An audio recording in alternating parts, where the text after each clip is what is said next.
The industry emphatically voices the growing demand for a strong and resilient regulatory framework. I would really want the regulatory infrastructure to grow with the physical infrastructure.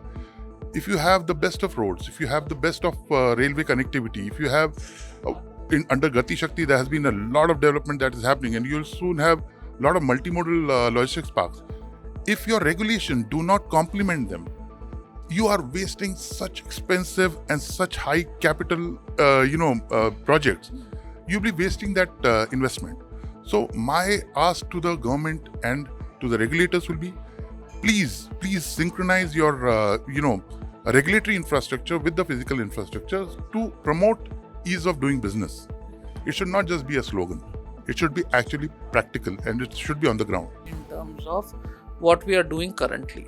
But in terms of the export, I think the dwell time can still be improved. That is where I think both the government as well as DGCA plus the airport authorities plus the other agencies should work closely in coming down from a D-5 of handover to a D-3, which is a 2 hours is a good time, especially for the perishable industry, is one area that we would definitely want to look at as a good change that comes from a policy point of view.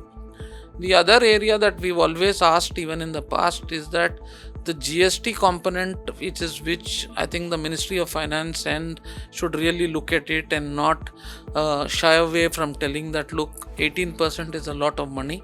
There are accounting issues which come in the whole process. Some people bill, some people have other means to account for it, and that is resulting in an unfair trade situation for some of us, and which is something which the government should really look at it from a very serious angle standpoint of view too. And then the last, like I said in the past also, is the transshipment is an area which needs government intervention as quickly as possible. India, if I send a report to my global company making the wharfage or even a THC for containers, they don't know what to take because everyone is a different, it's so confusing. So if they come up with a standard policy, at least for certain things like terminal handling charges, wharfage on certain items, it should be standardized, whether it's a private port or whether it's a government port. That's so confusing for people outside. India, we understand, but people outside the world don't understand why India is doing something like this. So you're right, if this at least state-wise come to some kind of a logical solution, I think it should help India, of course, and will bring down the logistics cost also. PM Gati Shakti is a very good initiative, but it is taking off though slowly.